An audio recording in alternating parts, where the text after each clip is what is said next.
고양시 능곡 뉴타운 3구역 해제가 추진되면서 해당 지역 주민들 사이에 동의서의 진위 여부를 둔 찬반 갈등이 갈수록 깊어지고 있습니다. 이에 대해 고양시 도시계획심의위원회는 조건부 해제라는 결론을 내놓았습니다. 전진아 기자의 보도입니다. 고양시 덕양구 토당동에 위치한 능곡 뉴타운 3구역 해제가 추진되기 시작한 건 지난해 7월.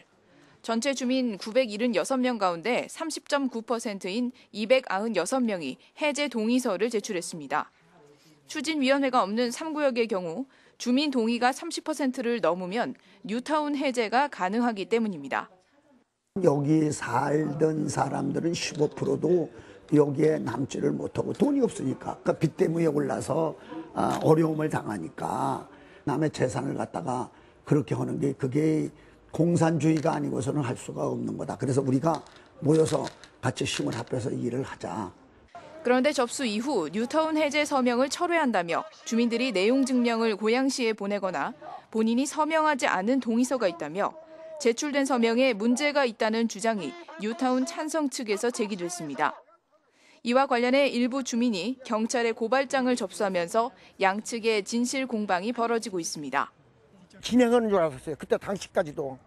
그래서 그냥 서명을 했는데 또다시 전화가 왔어요. 좀 안 해주시냐고. 그래서 어제 했는데요. 내가 그랬거든요. 그러니까 아니라는 거예요. 그래서 가서 다시 보니까 완전 틀린 거죠. 이런 가운데 지난 27일 능곡 3구역 해제 여부를 결정할 고양시 도시계획위원회가 열렸습니다. 심의 장소 앞에서 찬반 양측이 뒤섞여 피켓을 들고 대립하는가 하면 뉴타운 찬성 측은 별도 집회를 열고 문제 있는 해제 절차를 중단하라며 목소리를 높였습니다. 갈등 속 심의 결과는 조건부 해제.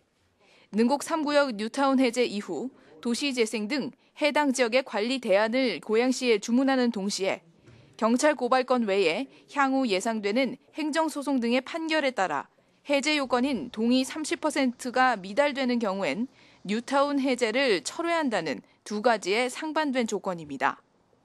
이번 심의 결과는 고양시 검토를 거쳐 이달 중순 이후 정식 고시되는 날짜부터 효력이 발생합니다.